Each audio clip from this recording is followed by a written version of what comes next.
Bab ke-33. Siapa dia? Kanda, apa yang terjadi? Aku yang masih dalam proses operasi tidak bisa melihat apapun, hanya suara yang terdengar jelas. Tidak apa-apa sayang. Dokter pasti melakukan yang terbaik. Dinda yakin kan kalau anak kita kuat? Tak ada jawaban yang keluar dari bibir ini. Hanya air mata yang terus membasahi pipi. Begitu juga dengan suamiku. Nah, kuat ya nak. Bertahanlah. Jangan menyerah. Ada kami yang menantimu. Kanda, apa Kanda tidak mau tahu kenapa anak kita tidak menangis? Apa Kanda tidak khawatir dengan anak kita? Apa Kanda? Ses, Kanda hanya yakin anak kita kuat, anak kita pasti sehat. Yakin itu. Dihapusnya air mata di pipiku. Aku yang dalam posisi terlentang dengan peralatan yang menempel di kedua tanganku tak mampu berbuat apapun. Oyoi. Alhamdulillah. Terdengar kalimat syukur di ruang operasi. Ada secercah harapan yang membuncah saat mendengarkan kalimat itu. Apa itu artinya anakku selamat? Bu Seva, alhamdulillah. Bayi ibu yang satu selamat. Diletakkannya bayiku di atas dadaku oleh dokter. Aku tergugu tak sanggup berkata-kata. Lihat kan Dinda, anak kita kuat. Ucap suamiku dengan suara yang lantang di antara isak tangisnya. Ya Pak Bambang. Jagoan Anda memang sangat kuat. Jagoan? Iya, selamat sekali lagi. Kalian punya sepasang anak kembar. Seketika suamiku memelukku. Bahagia, haru, menyeruak menjadi satu. Tangis bahagia membuncah antara aku dan suamiku. Alhamdulillah ya Allah. Alhamdulillah. Ucap suamiku di dekat telingaku. Saya bawa bayinya dulu ya. Dokter kemudian meraih bayi merah yang menggeliat di atas dadaku. Terima kasih ya Allah, atas semua anugerah terindah yang Engkau berikan. Pak Bambang, Anda mau mengadzani anak Anda. Dokter kini membawa bayi perempuanku yang sudah berbalut kain berwarna putih. Suamiku mengangguk, meraih putrinya untuk pertama kali.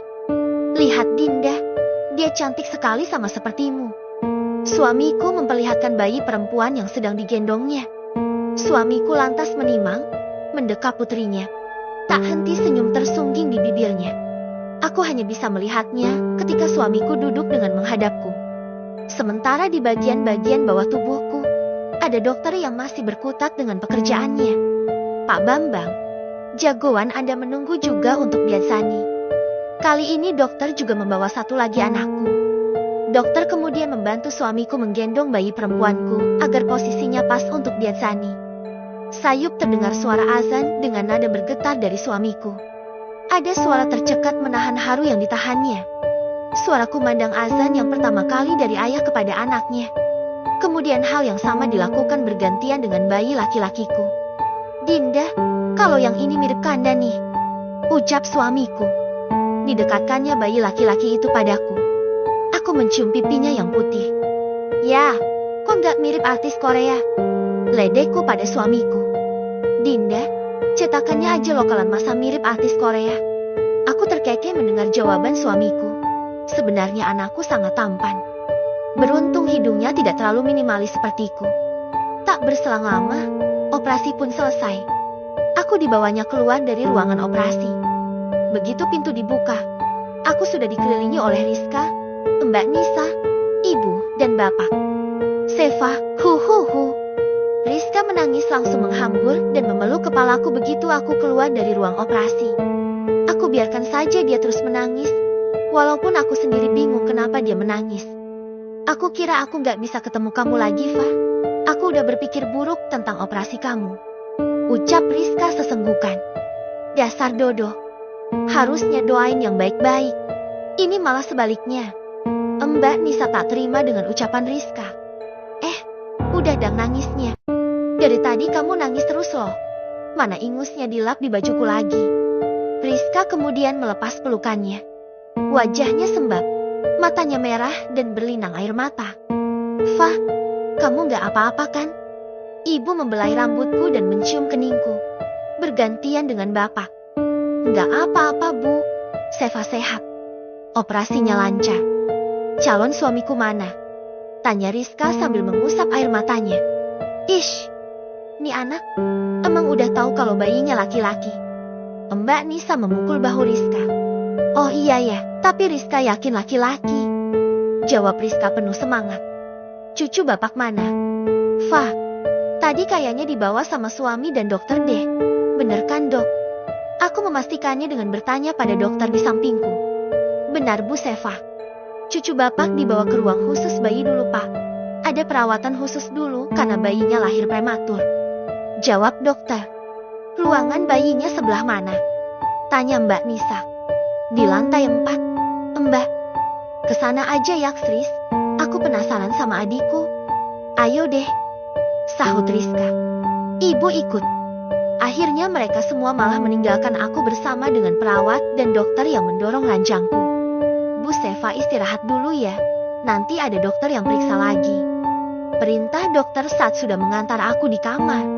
Iya, dok, jawabku. Dokter akhirnya juga keluar dari kamarku. Sekarang justru aku sendirian di kamar. Ibu, Mbak Nisa dan yang lain malah sibuk dengan bayiku. Enggak ada yang ikut menemaniku ke kamar.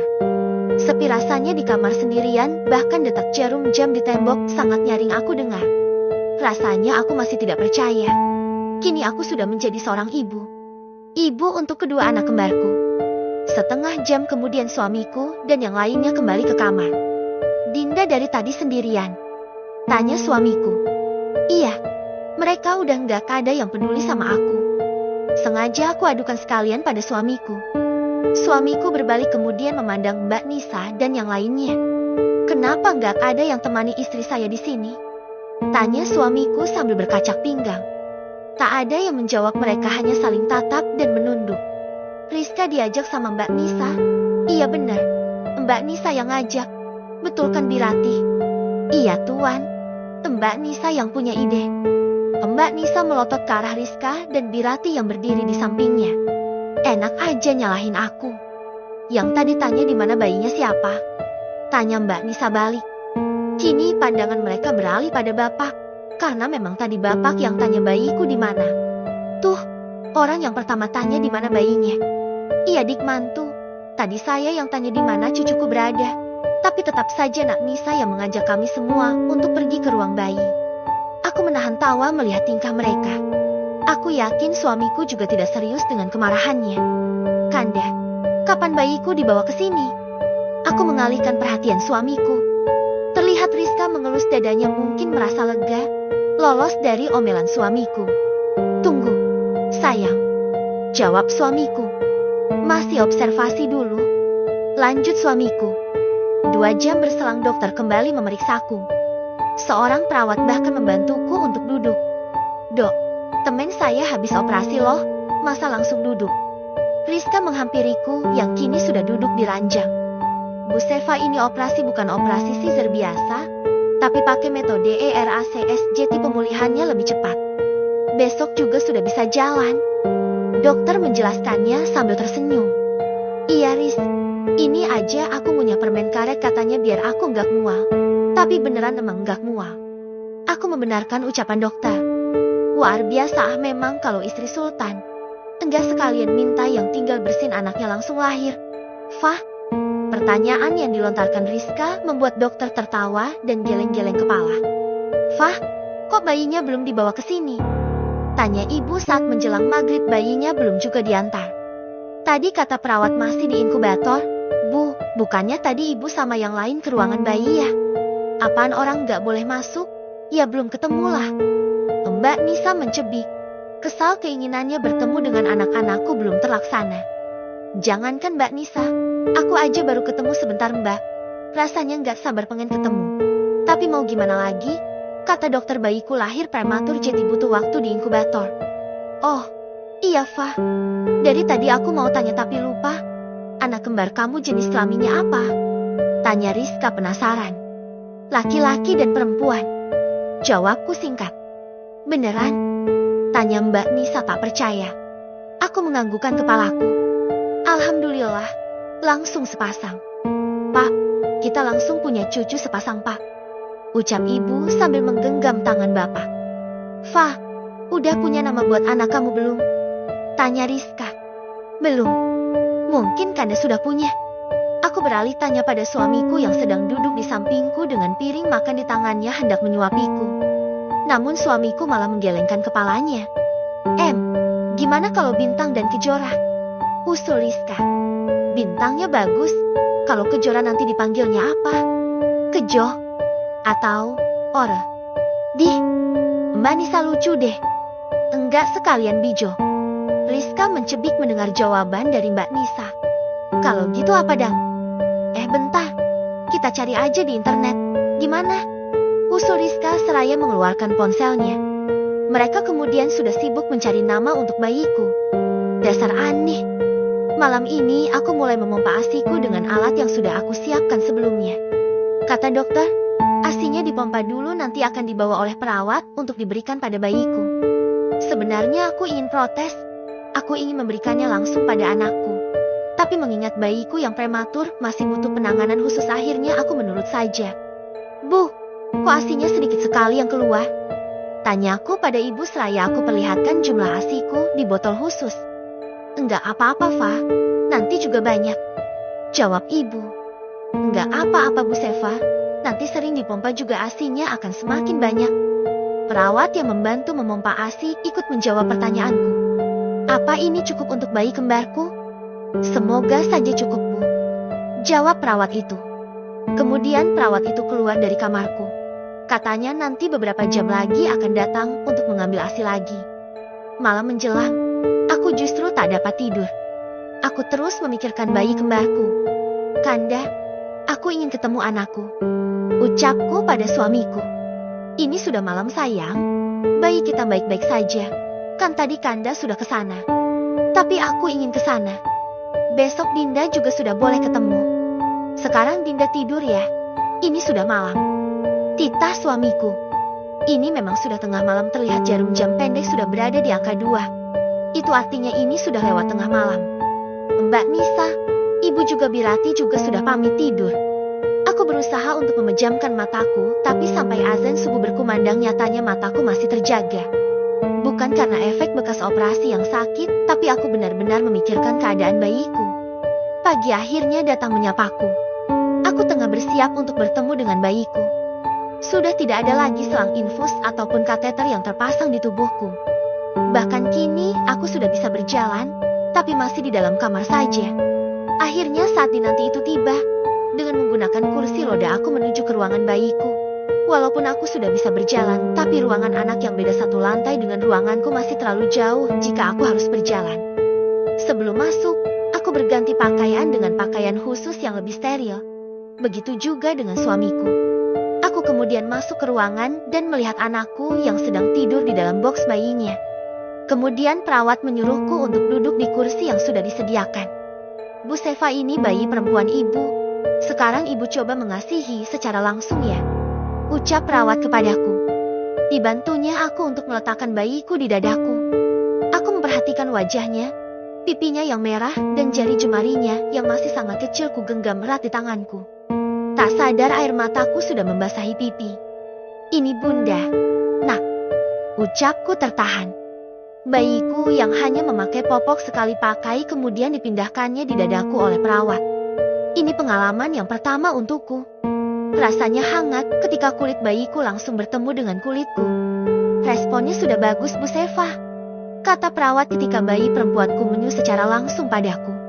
Entah berapa lama aku menyusinya sampai suara tangisan dari bayi laki-lakiku mengagetkanku. Sekarang gantian bayi yang satu ya, Bu Seva. Perawat kemudian mengambil bayi perempuanku kemudian diberikannya pada suamiku. Sedangkan aku kini bersama bayi laki-lakiku. Dia sangat mirip dengan suamiku. Hidungnya mancung dan alisnya juga tebal. Aku usap pipinya yang putih berbeda dengan bayi perempuanku yang kemerahan. Kemudian aku melakukan hal yang sama dengan bayi perempuanku. Tapi justru bayi laki-lakiku menangis dengan kerasnya. Aku berusaha menenangkannya, tapi malah justru membuat tangisnya semakin keras. Ini Bunda Nak, jangan menangis ya. Aku panik karena ternyata bukannya tangisannya berhenti, justru membuat tangisnya semakin keras. Perawat kemudian mengambil bayi laki-lakiku, kemudian memberikannya ASI yang sudah aku pernah di dalam dot bayi. Ajaib, dia langsung berhenti menangis. Perawat kemudian membawaku keluar setelah bayiku kembali tertidur. Sus, boleh istri saya ke taman sebentar? Tanya suamiku saat aku akan kembali ke kamar. Boleh, Pak. Jawab perawat. Didorongnya kursi rodaku menuju taman rumah sakit di lantai 1. Tamannya lumayan bagus, membuatku lebih santai. Dinda, dari tadi Dinda diam terus loh. Ada apa? Aku hanya tersenyum menanggapi pertanyaan suamiku. Sebenarnya aku hanya sedih kenapa bayi laki-lakiku tidak mau langsung menyus padaku. Enggak apa-apa Kanda. Kita balik sekarang. Aku mengangguk karena tadi perawat berpesan agar aku tidak terlalu lama perginya. Bambang. Seorang wanita seumuran dengan ibuku memanggil suamiku saat berpapasan di koridor rumah sakit. Andini. Jawab suamiku. Ternyata suamiku dan wanita itu sudah saling kenal. Mungkin dia teman suamiku. Pikirku. Siapa dia? Tanya wanita itu seraya melirik ke arahku. Seingatku kamu tidak punya cucu perempuan dan aku juga masih ingat betul wajah anakmu Nisa. Sepertinya dia orang dekat dengan keluarga suamiku sampai dia tahu anggota keluarga suamiku. Dia istriku. Namanya Seva. Istri? Apa kamu sudah Gi? Kita bicara di depan. Suamiku memotong ucapan wanita itu. Dinda tunggu sebentar di sini ya. Ucap suamiku seraya mengunci kursi rodaku. Suamiku kemudian melangkah ke depan sedikit menjauh dari posisiku dan wanita itu mengikutinya. Entah apa yang mereka bicarakan aku tidak bisa mendengar terlalu jelas. Hanya saja kalau dilihat dari gestur tubuh, mereka berdua sedang tidak baik-baik saja. Plak! Aku sangat kaget ketika wanita itu tiba-tiba menampar pipi suamiku. Tangannya mengusap air mata di pipinya, kemudian wanita itu berjalan cepat menjauh dari suamiku. Siapa sebenarnya wanita itu?